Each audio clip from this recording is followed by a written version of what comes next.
This is Middletown Apocalypse 3, Death Metal Revival, by Eric A Shelman. Narrated by the author.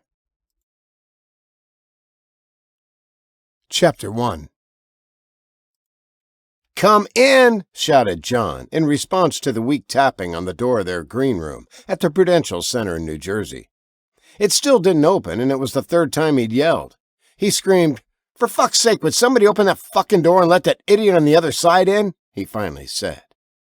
Lenny, the lead guitarist for the emerging metal band known as F. Lexus, put down his guitar and stood. "What the fuck, John? You break your fucking legs, old man?" Lenny Lawson was born in Liverpool, exactly 25 years prior to this, the biggest night of his life. Their new independently produced album, Stigmata, had been receiving tons of airplay in several big markets, including New York, Los Angeles, and Chicago. The show tonight at the Prudential Center would be their first huge concert appearance anywhere. They were the opening act for one of their favorite bands, Seether. Everything was on the line. The band, founded by all four members, had been playing small local clubs in New Jersey and New York for 4 years. One night, when they were playing their last scheduled gig at the Steel Mill, a small dinner house and concert venue just outside of Brick, New Jersey, an attractive woman, by herself, had taken one of the front tables. She had been snapping pictures of the band, tapping her feet along with the jam, and looking like she was really into it. Everyone in the band was single. They had agreed that girlfriends would come and go until they either made it big or broke up. Lenny had called dibs on this woman. She was probably 5 or 6 years older than him, but he liked them more mature because they knew what they were doing in the sack. During their first break, he had slipped out the side door and made his way to her table. He sat down across from her and leaned forward, smiling. "Name's Lenny Lawson," he said, just the jukebox playing over the speakers for the moment. "You been watching us?" "What kind of name is F. Lexus, anyway?" she had asked. "Well, seeing as how none of us could afford a Lexus, we decided to call it F. Lexus. You know, a sour grapes kind of thing. In the end, we went with just the letters to avoid a lawsuit when we made it big. FLXS. "Why the hell didn't you just name the band Sour Grapes?" Lenny nodded and stared at her, a big smile on his face. "Shit, I actually prefer that. What's your name, sweetheart?" She didn't answer. Instead, she whipped out a business card. "You boys have a manager?" Her name was Rosie Rubenstein, and she was a top executive at the Ivory Tower Agency. Lenny looked from the card to her, his eyes wide. "Seriously? Hell no, we don't have a manager. Never needed one." "You need one now," she said, with a serious smile. She held out her hand. "I'm Rosie. I've seen your band perform twice. Once 2 years ago, and again last year. You've come a long way. I listened to your latest release, but you're playing some other stuff tonight. Are those all originals?" "Hell yes, they're originals. Had me hand in writing a number of them." She leaned forward. "Look, Lenny, if I had to choose which of you to fuck, you would be the one. But tonight I'm here for a more important reason. Your future." He nodded, noting the lack of a ring on her hand. He was intrigued. "My future, the band's future is important to me. Hell yeah." She cocked her head to one side. "Lenny, did you come to my table with the hopes of fucking me later?" "Later? Right now, sure. I'm not shy. You're a beautiful girl." She smiled, her green eyes sparkling in the strobe that still flashed from the vacant stage as she swiped her shoulder-length blonde hair away from her face. This time her smile was more mischievous than serious. "Take me back to meet your friends, Lenny. Then we'll see about later. I've never fucked an albino." "You'll find out why they nicknamed me Hopper." That gave Lenny his first laugh. He liked that. Lenny was 6 feet 6 inches tall and had long white hair down to his waist. He was a true albino in the vein of Johnny and Edgar Winter. His eyes were almost a teal blue, strikingly intense, particularly when he was angry. Because there was an age-old fallacy that albinos had pink eyes, similar to rabbits, he'd long ago been given the nickname Hopper. It stuck. It turned out that Rosie had no intention of having sex with Lenny or anyone else in the band. She was a serious manager, and she'd brought them a long way, tonight being the pinnacle and the jumping-off point. If things went well tonight, F. Lexus would be launched into the stratosphere. John glared at Lenny, his red flowing mane gathered around his face in twisted dreadlocks. He slammed his pen down on the pad on which he'd been writing. "I'm fine-tuning the goddamn set list, Hopper, so unless you want us to crash and burn it—" John looked at his watch. 1 hour and 17 minutes, and just get the fucking door. "Shit list is more like it," mumbled Bob. "We need to play more tunes that shred. Too many fucking rock ballads in there. That shit died with Guns N' Roses." Bob Sheldon was the oldest member of the group at age 28. They jokingly called him Charlie after Charlie Watts of the Rolling Stones. "Axel's a fat fuck nowadays," said Lenny. "Hey, John," he added, laughing, "that'll be you in a couple of months if this all goes to shite tonight. You'll be sitting in some cheap-ass diner, drowning your sorrows in fucking liver and onions and Pabst Blue Ribbon." John just shook his head at Lenny's comment, adding, "Fuck you, Hopper." He then addressed the drummer's concerns. "Yeah, Bobby, maybe. But just remember, people dig the ballads. They sing along every time." "Boring shit," said Bob. "I should toss my goddamn wood and just use fucking brushes." "Sit your ass back down and do whatever you were doing," said Lars, who was the only member of the band with short-cropped black hair. He had several facial piercings and his entire body was tattooed right up to his neck.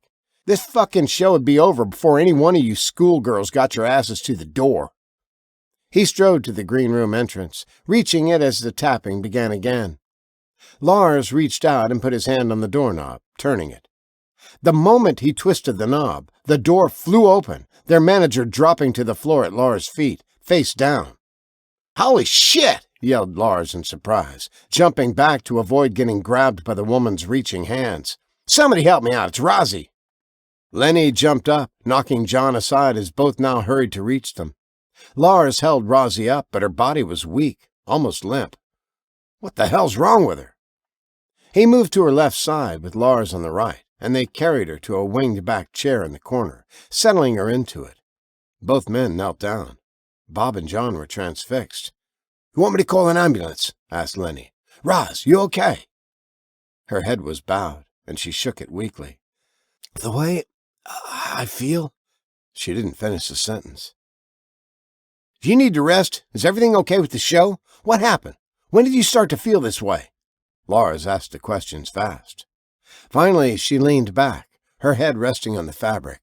She struggled to breathe. "Can you open your eyes?" asked John, who had come over, kneeling in front of her. First, squeezing them tightly closed, she then opened them. All three men gasped. From across the room, Bob said, "What is it?" "Yes," Raz said weakly. "What is it?" She looked between them. Her pupils were so dilated, her eyes appeared pure black, with no sclera visible at all. "You just look like a fucking zombie or something," said Lenny, offering a tender smile. "You gonna be okay? We need you tonight, Raz, you know that." Suddenly her body convulsed. Her legs stiffened and her chest heaved. She slammed her head back against the chair repeatedly. "Shit, shit, shit!" cried Lars. "Someone call 911. We'll hold her still." Lars and Lenny leaned in, pressing her shoulders against the chair to stop her spasmodic jerking. "Hurry!" "Fuck you!" shouted John, slapping the cell phone from Bob's hand.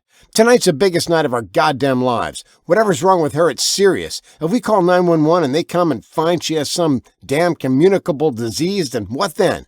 We get goddamn quarantined or something and we're fucking canceled." "Would you rather be fucking dead?" asked Bob, trying to get to his phone. Joe ran across the room, reaching it first. He slammed his boot heel down atop it, shattering it. "You jerk-off!" shouted Bob. "You know how many fucking pictures I have in there? Band stuff from shows?"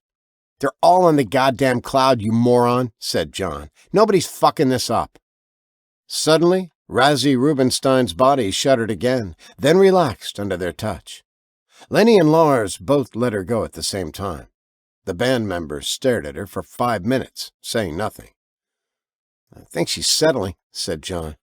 "Good. We'll be fine now. She's probably got a touch of the flu." "Flu schmoo," said Bob. "We've all had the flu. When's the last time you went through that?" Another 5 minutes passed with all of them looking up at her occasionally as they finished up last-minute preparations. She was motionless in the chair, her body slumped forward. Lenny looked up to see Bob kneeling beside her, his fingers to her throat. His eyes went wide, and he jerked his hand away and jumped to his feet. "She's got no pulse," he said. "Now we have to call 911. Give me yourself, someone." At that moment, Raz's body stiffened again, her legs kicking out, her spine rigid. "What the—" started Lars, but at that moment, Razzie's eyes flew open. "I guess we can't call you fucking Dr. Bobby anytime soon. No pulse, huh?" "Look at her goddamn eyes," shouted Bob, pointing. They were a mix of blood and black. She opened her mouth again and emitted a low, mournful moan. The moan seemed to metamorphose into a growl. A second later, her eyes closed again and her head tilted back. She appeared to be sleeping again. "See, she's just sick," said Lenny. "She's not going to fucking bite you, Lars, or you either, Bob. What a couple of pussies." Bob and Lars both looked embarrassed. Bob said, "Yeah, right. Her eyes freaked me out, I guess." He went back to where she sat and knelt beside her. "Do I have time to drive her home?" asked Bob. "I'm ready for tonight. Sitting here will just drive me nuts." "No way," said John. "Call her a fucking Uber if you want, but nobody's leaving here. We're a 4-piece band, and if one of us is missing, we don't have a fucking band at all, especially the goddamn drummer." "Good point," said Bob. He moved his hand to her neck, saying, "I swear, I don't even see her breathing." He moved his fingers around. Suddenly, Razzie's hands flew up, clutching onto Bob Sheldon's wrist. Her nails dug into his skin, and Lenny stared as Bob tried to pull his hand away. She gripped it like a bench vise, dropping her mouth, stretched open, toward the back of his wrist. Bob reacted, using his free hand to land a powerful punch into her face, sending her flying backward. "Fuck!" shouted Bob, jumping back and inspecting the scratches down his arm as he staggered to the far side of the room. They were red, but it did not appear that she had broken the skin. Razzie Rubenstein jumped to her feet, black eyes wide open. Her chin lifted, she turned toward John, staggering in his direction. He looked behind him and danced over open equipment cases and instruments, trying to keep from falling as he escaped her clutches. "She's going fucking mad! Razzie Rubenstein! Do you hear me?" shouted Lenny, keeping his distance. At the sound of his voice, she turned in Lenny's direction. His eyes darted around until they fell on an open keyboard case. John loved his synthesizer and made it work with the band in a big way. But the reason Lenny noticed it was because it was huge. He scrambled behind the case, reaching for something behind it. He picked up a loose cowbell and threw it against the wall behind her. It rang off a wood stud and hit the floor. She spun around, giving Lenny the chance he had been seeking. He leaned forward to lift the lid of the keyboard case. Pulling it up, he crouched behind it. John, listen to me," he whispered, his voice low.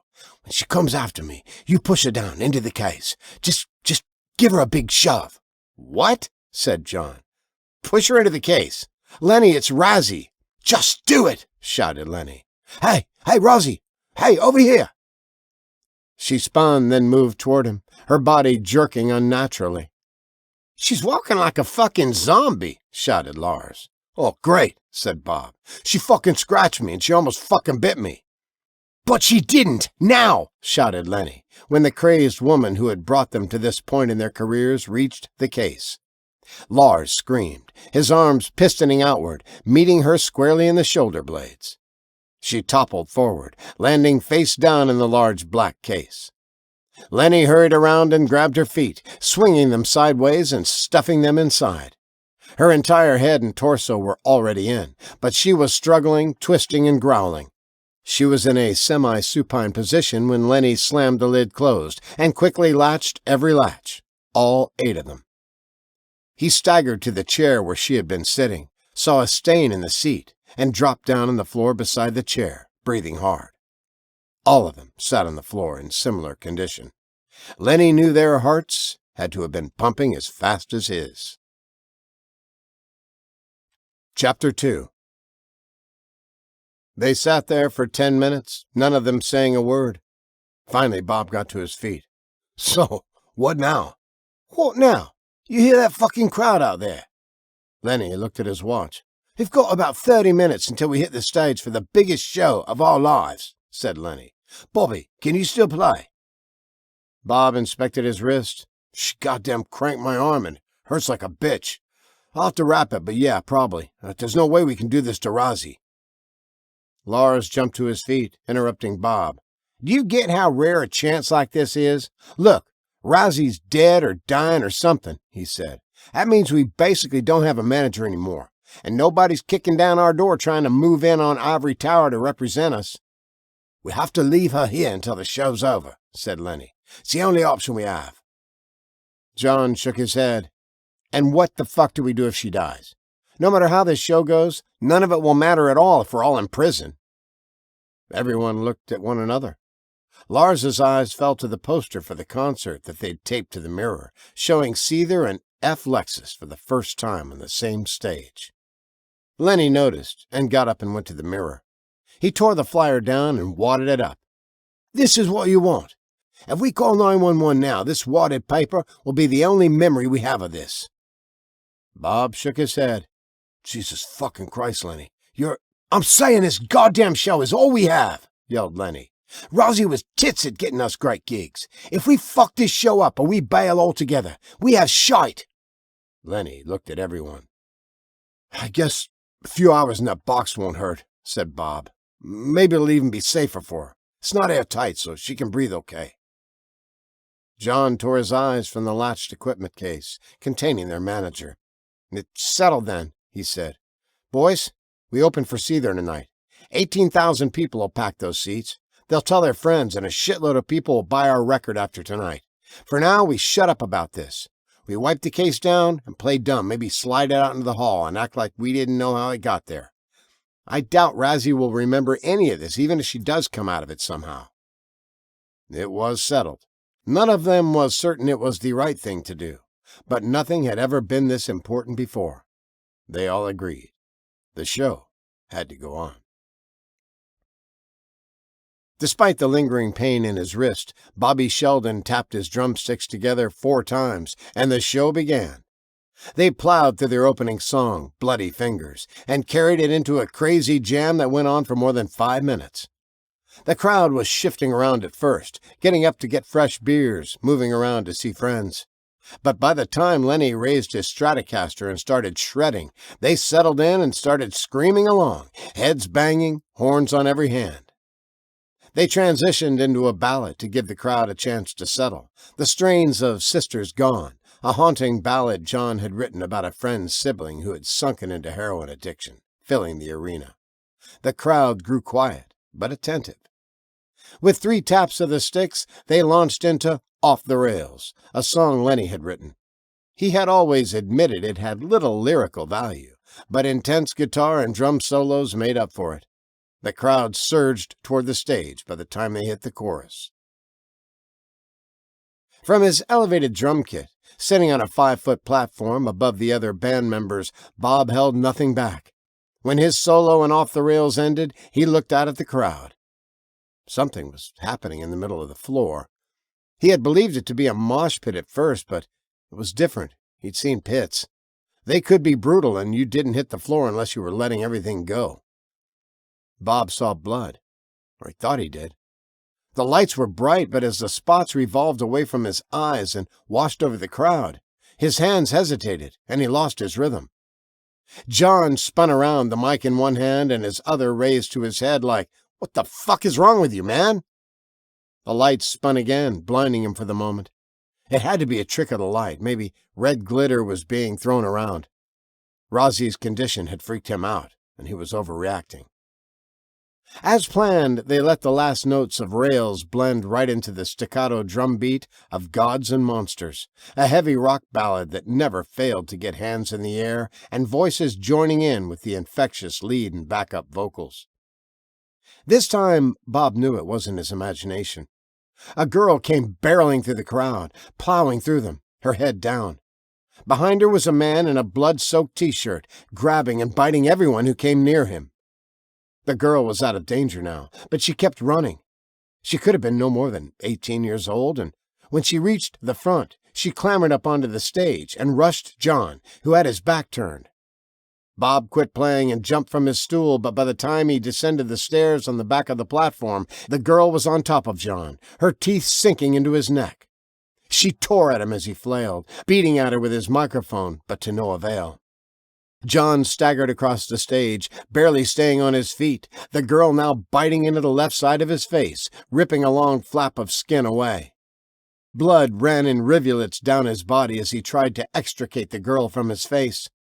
He fell to the stage floor as Lenny jerked the cord from his Stratocaster and slipped the strap over his head, running toward them. The crowd went wild at the spectacle, believing it was all part of the show. More people were mounting the stage now, and Bob practically skidded to a stop, 5 feet from where John still struggled. He knew well that Lenny's heavy guitar could do more than his sticks could. The arena lights came to life, illuminating every seat within Prudential Center. It was now bedlam. People were leaping over seats, trying to escape others chasing them. Some jumped over railings, plummeting to the seats below, only to be attacked by several others. His eyes fell back to Lenny, who had now reached the girl and John, his guitar raised high over his head. John was hunched over now, the girl wrapped around him, blood flying from a severed artery or vein. Her hands clawed, tearing at his clothing, grabbing his hair. Lenny circled them, but as he waited for a clear path to slam the guitar into the girl, another man, as crazed as the girl, scrambled onto the stage and rocketed right into him. At impact, the air left Lenny's lungs, and he was knocked sideways, his feet twisting beneath him, sending him down. He landed in the smeared blood still leaking from John's neck and slid across the stage into the drum platform. The man that had body-slammed Lenny staggered headlong into a stack of amplifiers, sending them toppling backward, and he flipped over the side of the stage with the equipment. Bob jumped up to avoid getting bowled over by his bandmate, managing to avoid another crazed concert-goer. An enormous man wearing a blood-soaked Metallica t-shirt, charging him from the right side of the stage. Adrenaline pumping through him, the drummer pushed off with his legs and managed to jump up again and roll onto the raised platform, his drumstick still clutched in his fingers.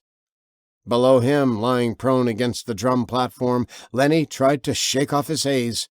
The guitarist heard muffled screaming behind him, the sounds he had dreamed of hearing while the band was playing. A crowd gone wild. This wasn't that. This was insanity. It had to be a nightmare. Any moment he would awaken from this horrible dream, and it would be the morning of the biggest night of their lives again, with all its possibilities ahead of them. "This isn't real," his mind insisted, but it sure felt real. As Lenny rolled back toward the front of the stage, he now saw no fewer than 4 people ripping and clawing at John's body, with more mounting the stage in the same condition. John's shirt had been torn completely away, and now the horde of concert-goers fed on him, burrowing into his flesh like a pack of wild dogs. John was dead. That realization pulsated in his frantic mind as Lenny struggled to pull his feet beneath him and stand. "Lenny!" shouted Bob from behind him, and he felt hands beneath his arms, lifting him up onto the platform. Bob was the oldest member of the band, but he was cut like a bodybuilder. Lenny let himself be lifted up, and when he felt solid flooring beneath his feet, he and Bob clambered through the huge drum set, knocking cymbals and drums over the edge to get out of view. Scrambling around the bass drum, both men crouched down, hiding. "Where's Lars?" asked Bob, breathing hard, his drumstick still clutched in his hand. "What the fuck's happening, Bobby?" cried Lenny. "I don't fucking know," said Bob, trying to control his volume. "We need to get the hell into the back." "Look at them!" shouted Lenny. "For fuck's sake, Bobby, what happened to these people?" "Keep your voice down," whispered Bob. It was too late. While the cacophony of screams filling the arena was deafening, perhaps the tight skin of the bass drum behind which they were hiding amplified their voices. Whatever the cause, a teenaged boy with a battered mohawk and countless piercings on his face pulled his head from John's intestines and zeroed in on them, his mouth dripping blood. "Shit, come on!" shouted Bob, yanking Lenny's shirt sleeve. Lenny jumped to his feet and followed Bob behind Seether's huge amplifier stack, pulling a curtain close behind them. "Guys!" shouted Lars from behind them. "What the hell's going on out there?" Suddenly the curtain flew inward, defined by the shape of a body. The material flapped as someone tried to push through to get to them. With a blood-curdling scream, Bob raised his hands, a drumstick in each, and jammed them into the shape, head height. The ends of the sticks angled up sharply, then pulled through the curtain as whatever was behind it collapsed hard to the floor. "Run!" shouted Lenny. He ran for the door marked backstage and pushed it hard, barreling through. Lars and Bob followed, and once clear, Bob slammed it again. Lenny glanced behind him again to see a girl staring at them. Her eyes were black, her face dripping with blood and gore. She was on her knees over the body of a kid wearing a security t-shirt, a lanyard around her neck with a backstage pass tag hanging from it. The three men pulled up quickly, skidding to a halt. Lenny's eyes darted to the sides, searching for another door. It was like a maze in the back areas, with small partitioned walls and several doors that led to places unknown. Some could have other doors to escape through. Others could be death traps. Lenny saw Lars's eyes go wide. He hadn't noticed the basses still clutched onto his Schecter bass guitar until he raised it like a baseball bat. "Good," said Lenny. "That bloody guitar can be a wet—" Without warning, Lars gripped the Schecter by the end of the neck and swung it like Aaron Judge going for a home run at Yankee Stadium. They managed to duck down and out of the way as it arced inches over their heads. Recovering quickly, Lenny looked up to see the girl who had been feasting on a member of the security staff had abandoned her meal of human flesh. She had come to within 3 feet of them while he and Bob had been searching frantically for paths out.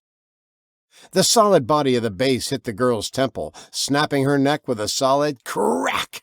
She staggered twice, her ankles tangling with one another, but managed to regain her rickety balance. Now her head rested on her right shoulder, her neck clearly broken. Her eyes remained open and black, her mouth stretched wide, bloody teeth bared. She growled, and chills shot down Lenny's spine. She was like Rozzy. Rozzy was like her. This was everywhere. Lars raised the guitar and hit her again. Blood sprayed from her head as her skull fractured, and this time she did go down hard. Lars screamed as he slammed the guitar into her destroyed head, again and again. Bob grabbed him, pushing the guitar down. Lars turned to stare at him, his eyes wild and unfocused. "She's dead, Lars," said Bob. "Come on, we need to move now." "Her fucking neck was broken on the first hit," shouted Lars. "Did you see that? She kept coming." "Come on," shouted Lenny, and he leapt over the girl's twitching body. He saw other people in his peripheral vision, but didn't want to see if they were like this girl, or if they were also running for their lives. He just ran. They entered the hallway leading towards their green room and slammed the door behind them. All 3 of them were sucking breath into their lungs, hyperventilating. They reached the green room door, and Lenny's eyes fell to the equipment case. The lid was open, and it was empty. A trail of blood led further down the hall. Lenny's eyes followed it. There was Rozzy, on her knees over a young girl. The hallway was dim, but the girl's clothing appeared to have been goth, and her black hair and fingernails further supported Lenny's assumption. Rozzy paid them no attention. She was currently involved in quite a large meal of her own, her teeth gnawing and ripping the dead girl's innards away. As they all stared, mouths open, something changed. The dead girl's hand twitched. Rozzy stopped feeding. She stared downward at the girl's splayed-open body as though evaluating. Then she stood, her black eyes still staring down at the body. That wasn't just a body anymore. Now she was alive. Though her stomach was torn wide open, her guts spilling down her front and trailing down to the floor, she pushed herself to her feet and stood next to her attacker. Rozzy began to turn toward them when Lenny pushed the door open and yanked Bob and Lars inside, slamming it behind them. They immediately dropped into chairs, trying to catch their breath. "That's fucked up," whispered Bob. "There's no way that girl was still alive." "Gentlemen," said Lenny calmly, "we've clearly got a fucking zombie problem on our hands." "Fuck off," said Bob. But Lenny could see his eyes filled with doubt. "You know I'm fucking well right," said Lenny. "Lars, you saw them as well as I did. Those people are monsters, just like on The Walking Dead." "This isn't fucking fiction," shouted Lars. "They're sick, right? Just goddamn sick." "Then how do you explain what we just saw?" asked Lenny, now on his feet again and pacing from one side of the small room to the other. "That girl was torn open.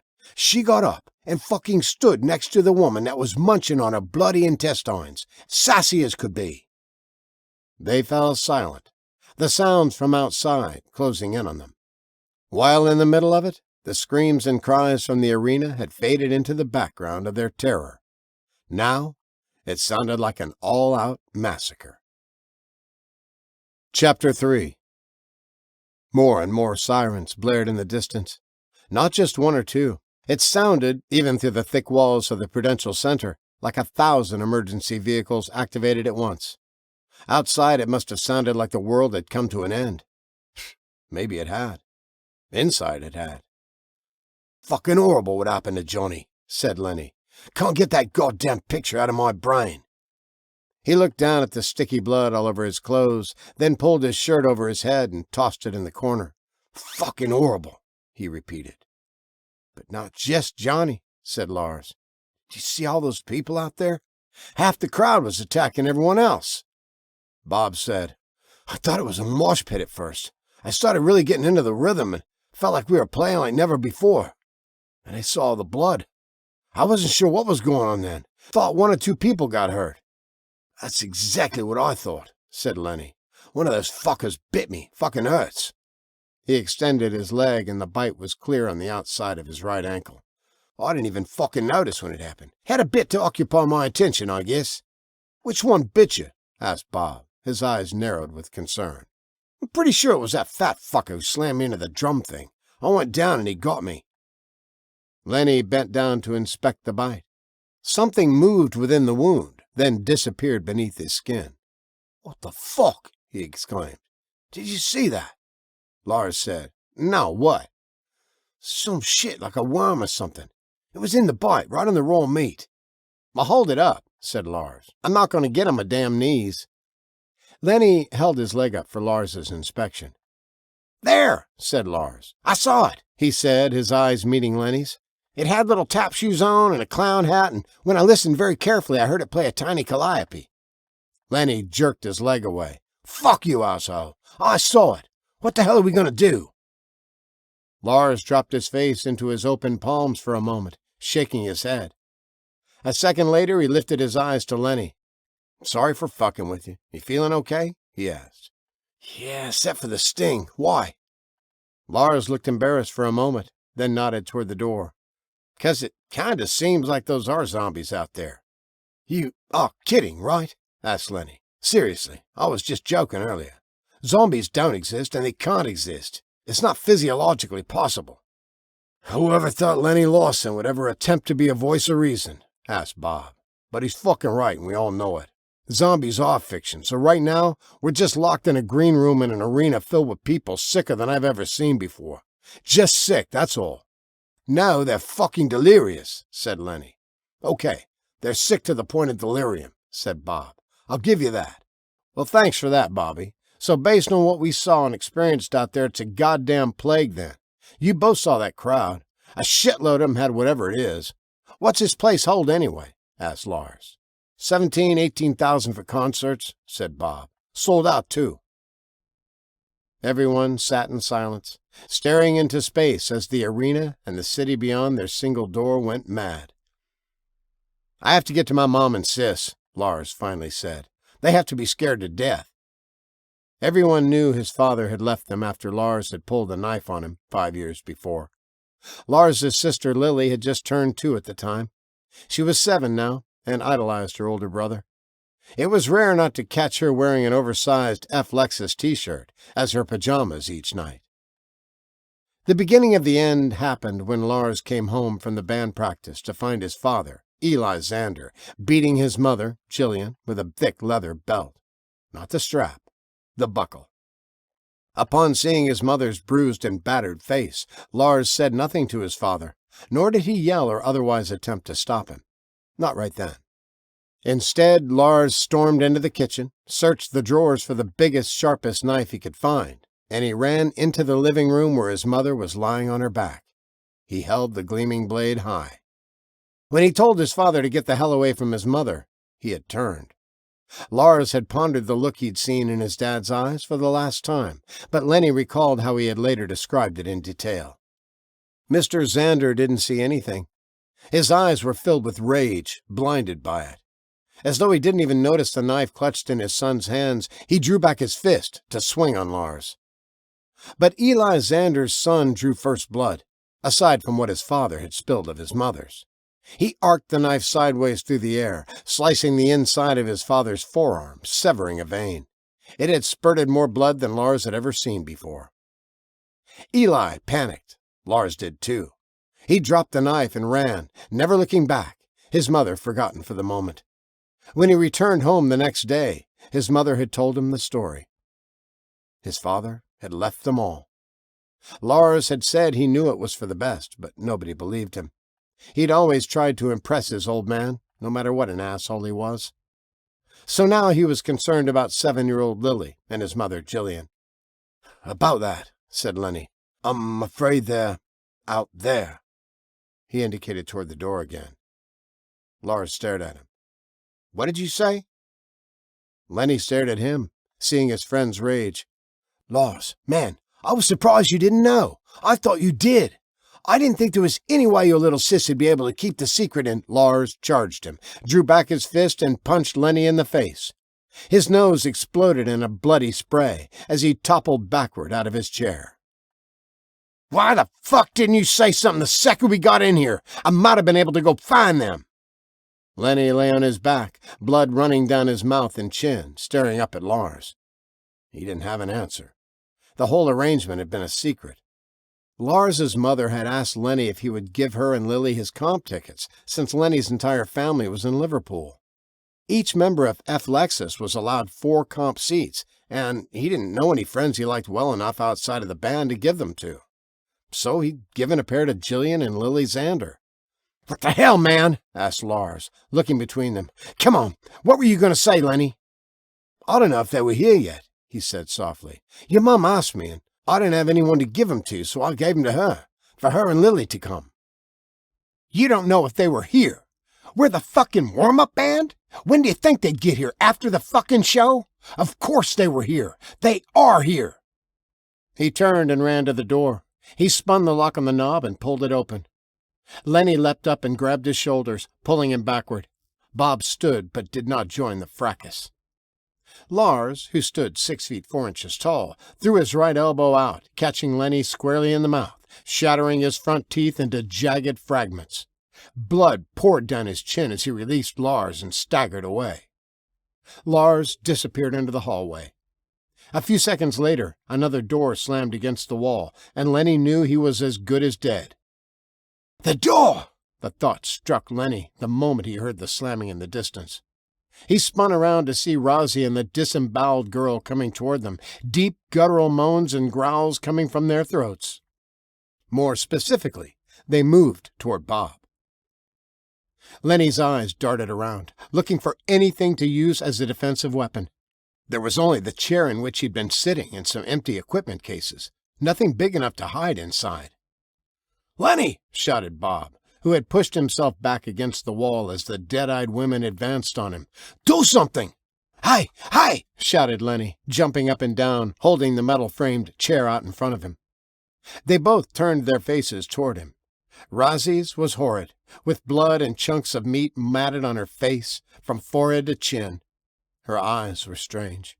They appeared pure black, but amidst the blackness, something swirled there. Lenny took in the other girl.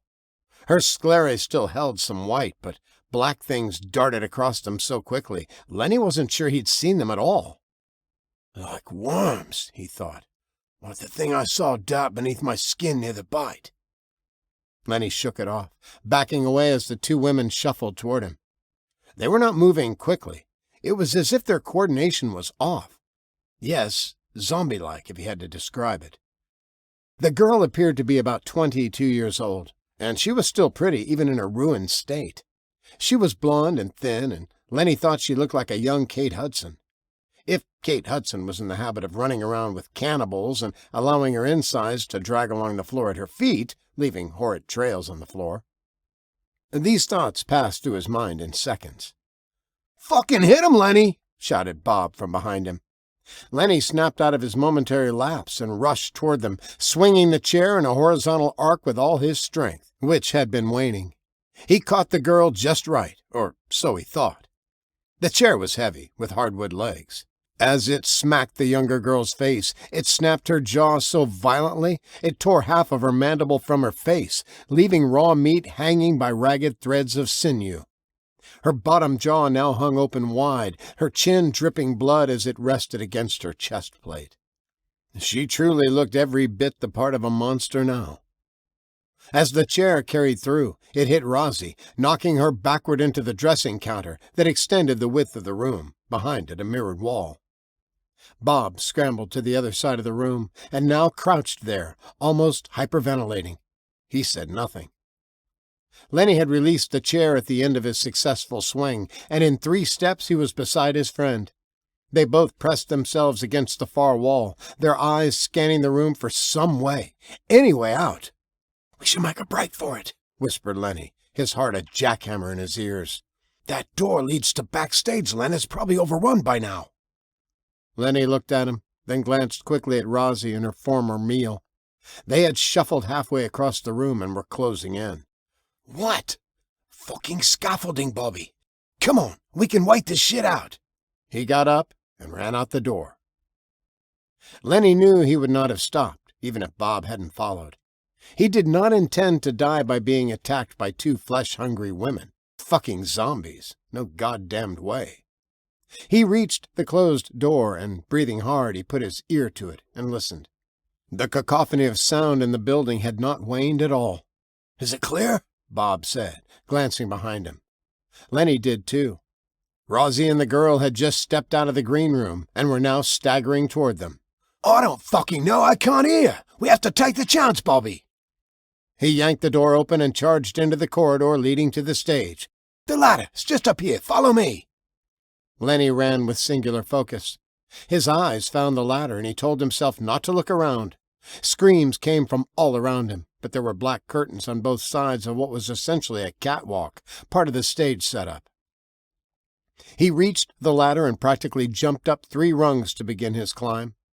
He felt vibration on the steel and looked down to see Bob behind him. His heart began to settle, to calm. "Hang on, whatever you do, don't fucking fall," said Lenny, beginning to feel more nervous with each passing second. He was now 30 feet high or more, and looking up he didn't see anywhere nearby he could access a catwalk. "How far are we going?" asked Bob. "Fuck's sake, man, I've never climbed into the far reaches of the Prudential Center." It seemed as though they climbed forever. Lenny's arms were exhausted. He figured Bob was okay. His upper body strength was amazing from his drum playing.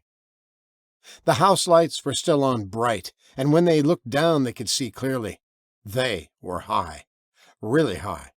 The crowd of people below them, much thinner than when the house lights first went up, appeared as multicolored specks from this height. The most prominent color, however, was red. Lenny thought he knew what that meant. What they were seeing, it would have been difficult to explain to anyone. He reminded himself not to look down again. From behind him he heard, "There! About 15 more feet!" "So, you mean to the fucking ceiling almost," said Lenny. But Bob was right. He reached an open set of rails with a diamond mesh floor, just about 2.5 feet wide. He stepped on, then turned around holding out his hand to Bob. His friend took his hand and Lenny pulled him up. A clang came from behind them. "Fuck," said Lenny, shaking his head without turning. "Back to the ladder?" said Bob, looking behind Lenny, his eyes wide. How bad is it?" asked Lenny.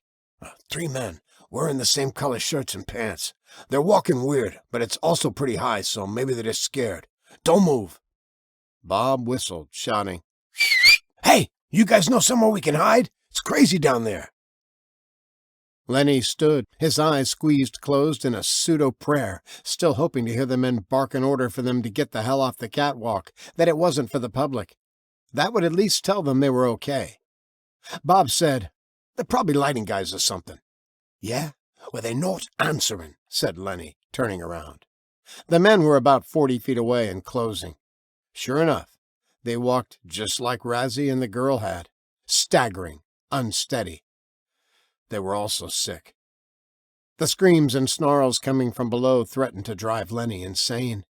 He had begun to feel as though he had taken an oxycodone or 3, The weird feeling of dullness in the back of his skull, a warmth about him somehow, even though his skin felt cold. Lenny stared at the advancing men. None of them gripped the railings. It should have been my first clue, he thought.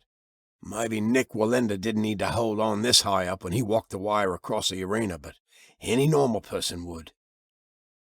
All the lights were on, so the catwalk was illuminated too. As they watched, the staggering man in the center leaned a bit to his right. Then, in 2 more steps, he was leaning a bit farther. 1 more stumbling step, and he flipped over the rail. His body didn't twist and flail as he fell. He just dropped, as if he had no expectation of what would happen when he landed. Bob threw up on Lenny's back. "Jesus fuck!" shouted Lenny, staggering forward toward the oncoming men, now numbering 2. "Sorry, man, I tried to turn, but I saw below us and, sorry." Lenny raged, but he wanted to give in to the warm feeling in his head. He was hungry now, too. He glanced back at the narrow ladder and made a decision. Lenny knew if they mounted the ladder and the things dropped down on them, they would plummet 12 stories to the melee below. "I'm not going back down that fucking ladder, and there's nowhere else to go," he said. Now the heavy, warm feeling seemed to provide him with courage. He made a snap decision. Lenny charged down the catwalk toward the staggering men, his hands sliding over the tops of the handrails as he closed the remaining 20 feet or so. "No, Lenny!" shouted Bob. "What the hell are you doing?" "What a fucking off to!" he screamed, without turning around. He knew Bob didn't hear him. He almost didn't hear his own voice over the screams and terror coming from below them. Since everything went to shit on stage, he'd been scared half to death. The numb warmth in his head had begun to really clog his thoughts now. He put both arms out in front of him as he drew close to the first snarling, black-eyed man. As his open palms rammed the man's chest, the worker's upper body flexed backward. His back hit the catwalk railing at about his lumbar, and he flipped backward, his feet flying over his head as he tumbled through the air, head over feet. Lenny stared down at the falling man, who never seemed to hit bottom. It was as though he was watching a slow-motion replay of his own actions. He blinked.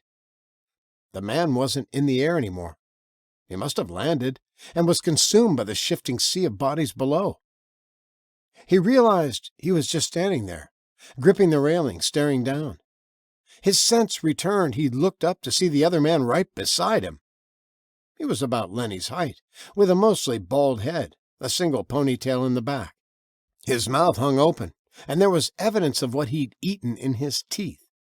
Dark hair and bloody remnants were caught between them.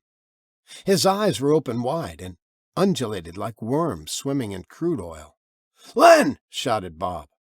The man-thing walked by Lenny, then increased its speed as it hurried toward the oldest member of their band, Bob Sheldon. "What are you doing?" shouted Bob again. "Is he okay? He didn't attack!" Lenny heard bits and pieces of Bob's question. He held up his open palms and stared at his hands, flexing his fingers.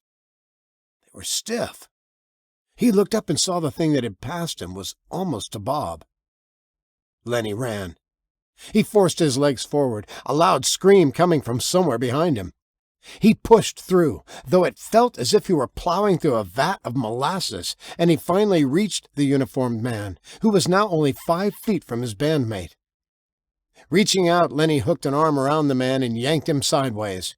Rather than flip over the railing as the other two had done, this one spun around and flailed, its arm wrapping around Lenny's neck. Lenny tried to reach behind his head and dislodge the crazed man's arm, but his weight was carrying them both over the edge, threatening to knock them both over the rail and plummeting 12 stories to certain death. Next thing he knew, Lenny was over the railing, his body at a 45-degree angle. His feet were off the diamond mesh floor. As his feet flipped over his head, his hand found the narrow railing and he squeezed his hand closed around it. The other man had grabbed for purchase, and now both hands clutched around Lenny's neck.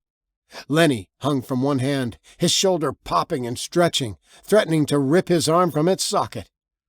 With one massive effort, fighting against the dullness in his head, he swung his other arm up and his left hand found the railing too. He clutched tightly to it as he felt the arms around his neck slipping. When the cannibalistic lunatic could hold on no more, Lenny's sweat and blood eliminating all possible friction, the man dropped, his jagged fingernails tearing down the back of Lenny's neck and clawing down his back. Lenny did not attempt to look down. He squeezed his eyes closed, wondering if this was the last moment of his life. Then he felt hands gripping his wrists. He opened his eyes and saw Bob kneeling on the catwalk above him. "Hang on, Len. I'm going to pull as hard as I can." Bob pulled. Lenny's arms were slick. "Hold on," said Bob. "Len, can you hold on just a second?" Lenny could not speak. He acknowledged the words, though, and nodded. A moment later he heard the sound of something tearing. He chanced opening his eyes, blinking away the sweat that blurred his vision. Bob was shirtless and had torn his T-shirt in half. He was tying the two pieces together. Confused, Lenny tried to concentrate on holding fast to the railing, his feet dangling 100 feet in the air. A moment later, he felt something being lashed around his left wrist, then his right. "Hold on, and don't fight me," shouted Bob, and this time Lenny heard him clearly. In a wash of realization, he recognized his friend's plan. He'd made a thick harness of sorts. Once he tied one end of the shirt around Lenny's left wrist and the other on his right, he leaned over the railing and pulled the material up, hooking it over his head and shoulder. "Pull up!" shouted Bob, and he began to stand, both hands pushing down on the railings as he straightened his legs into a standing position. Lenny felt himself lifting up and soon felt the railing beneath his arm. In another few seconds he was rolling over the top bar, landing on his back on the catwalk. Chapter 4. "Yes!" Bob shouted. "Lenny, we made it!" Lenny felt himself nodding, but something was wrong. He was starving. The dull blur in his head was worsening, and he was struggling with his words, and it felt as though his eyes were coated with dust. He blinked but could not clear them. He needed to thank his friend, his bandmate. He knew it was logical because Bob had just saved his life, but the words weren't there. The hunger now overshadowed his thoughts. He felt himself being pulled up, and the next thing he knew, he was being moved across the catwalk, his arm over Bob's neck. In another few seconds, he felt himself being pushed down into a chair. He sat there, steadying himself against a low desk. "Lenny, are you all right? Did you see what happened back there?" Lenny looked up at him. "Shit," whispered Bob. "Lenny, your eyes, man." What is it?" he managed. "It's like oil floating on water," said Bob. "Like Razzie's." "I'm sick, Bobby," breathed Lenny. "Get out of here. You see what these things do." "They didn't do it to you," Bob finished. Lenny suddenly understood the implications. I'm like them. Go!" Bob stood up straight and took 2 steps back into the small office. Lenny nodded. Bob Sheldon looked at his friend. He'd gotten goosebumps the moment he noticed his eyes. Something was alive in there. He reached into his pocket and pulled out the ring of keys he'd retrieved from the catwalk. One of those workers had to have dropped them before going over into the frantic, keening crowd below. When he looked back down, Lenny was slumped forward. Indecision struck Bob. He reached down and touched his friend. "Lenny," he called. Nothing. "Lenny!" Beneath his hand, he felt the guitarist's back convulse, as though each individual muscle were being electronically stimulated. Little electrical pulses leapt beneath his touch. He jerked his hand from Lenny's back and stepped backward away from him, stopping only when his back touched the catwalk's railing. Bob looked back the way they had come. The only way down led back to where Razzie and the girl had been, and who knew how many countless others. The other direction held unknowns. Unknowns held possibilities. Lenny groaned. Bob slid along the railing past the door to the small station. Lenny stood. He turned his head toward Bob. Bob slid farther toward the unknown. He would not be returning to the green room or backstage. Lenny was one of them. He knew that as well as he knew he was in danger. Bob prayed his former friend could not see as he took 4 steps past the building. Lenny's head followed, turning farther and farther on his neck until Bob heard the sound of cracking bones. Lenny's head now sat sideways on his neck, like an owl. Bob ran. A snarl came from behind him, and he refused to slow or look back. He had 30 feet or so of catwalk ahead of him, but he could see no farther into the darkness ahead. Feeling the pounding of footsteps on the diamond mesh behind him, Bob searched in the dimness for somewhere to go. Anywhere. He chanced to glance back and saw Lenny, his legs uncoordinated but still advancing. He was not fast. Bob's heart pounded as he came upon a ladder. He practically jumped up, grabbing the rungs and climbing. Something snagged his ankle, gripping it tightly and pulling downward. Bob turned to see Lenny, his mouth open in a gaping maw, his arm stretched up to Bob's leg. Bob stretched for another rung and threw his shoulder forward, just catching it with the last knuckles of his fingers. He curled them around the rung and gave it everything he had. Lenny wouldn't let go. Bob felt his fingers slipping, the weight of the guitarist too much to overcome. He felt something in his finger pop, followed by searing pain. His finger tore from the steel bar and he felt himself falling backward. Bob prepared to die. He knew they would smack into the railing and flip over the edge, both dropping into the melee below, with feeders and victims alike writhing in the bloody muck saturating the floor of the arena. The wind was knocked out of Bob's lungs at impact. He struggled for a breath, but his body wouldn't cooperate. Opening his eyes, he saw hands clawing at his chest from behind. He panicked, pushing off of Lenny's body beneath him, and rolled onto the catwalk again, away from his changed friend. Bob pulled himself up into a standing position and saw that Lenny's head had hit the thin plate rising up from the catwalk's ledge. His eyes were now blood black, his skull split in two, impaled on the steel edge. His body twitched, but otherwise lay still. Something was happening. Lenny's eyes were open, and black worm-like things were wriggling from his eyes onto his cheeks. Every one of them were moving down his cheek in Bob's direction, beelining for him, fast, like they were swimming. Bob leapt over Lenny's body, and this time his hand did not reach up to snag him. He hit the rungs and climbed, hand over hand, until he reached the top. He found another catwalk, and to his amazement an exit sign blazed red in the distance. Bob ran, his hands skimming the railings. He pulled the door open and ran inside, only to find another ladder mounted to the wall, a sign beside it that read, "Roof Access." Bob climbed up, reaching a hatch in about 10 feet. He spun the handle and pushed upward, the cool night air washing over his face. He stepped up onto the roof, then ran until he reached an air conditioning unit. He fell down onto the gravel surface and leaned back, breathing hard. He wasn't sure how long he sat there. The night was clear and the air crisp. In a few more moments he stood and looked around. Nobody was up here with him. Bob Sheldon made his way to the edge of the building and looked down over the edge. Bodies lay everywhere. People were huddled over them in groups and in ones and twos. Some people, as tiny as ants from this high up, were running, and others were chasing them. Even from this great distance he could hear their terrified screams. A vibration came from Bob's pocket, and he realized it was his cell phone. He pulled it out, staring at the screen. It was an alert.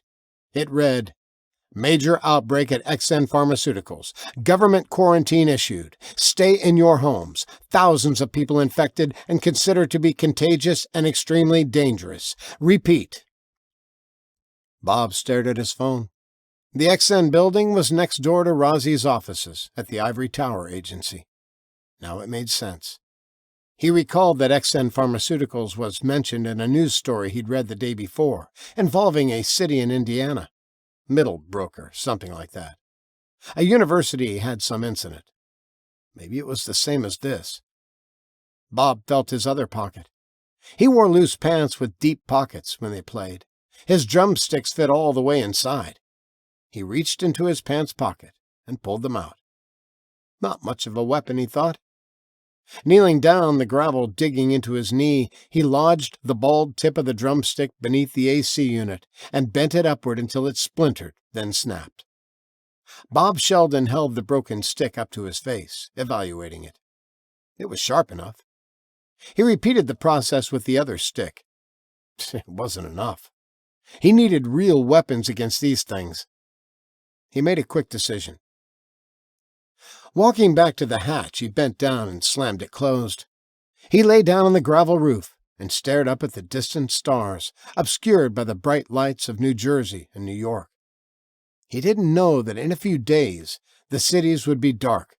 The stars would blaze overhead, visible to the survivors of this man-made plague, unlike any other time in over 100 years.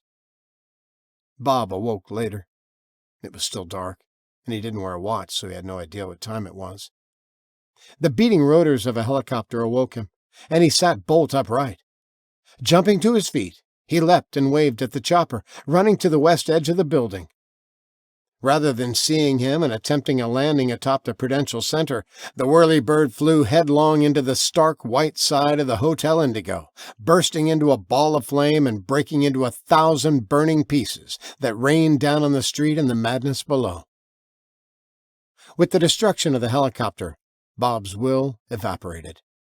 His hope gone. Tears flooded into his eyes, and he clutched his drumsticks tighter. He had no plan. He lay back down on the gravel and closed his eyes. The lyrics to the only song he had ever written for the band came into his mind. It was called Empty at the Top. I fought the shifting riptides. I climbed through thinning air. I battled hurricane-force winds. I scrambled through dark lairs. I pushed through opposition. No thoughts to ever stop. Now standing on this peak, I know it's empty at the top. The song hadn't been included in their set list tonight. Bob sang it to himself, hearing his rhythmic drums beating in perfect time. Soon, the entire band was there. John's vocals, Lars's bass, Lenny's shredding guitar, the crowd cheering, the crescendo swelling. Bob sang along with the track in his head, his words becoming choked by sobs. Because he sang, he did not hear the maintenance man stagger from the other side of the roof. Because his eyes were closed, he did not see him either.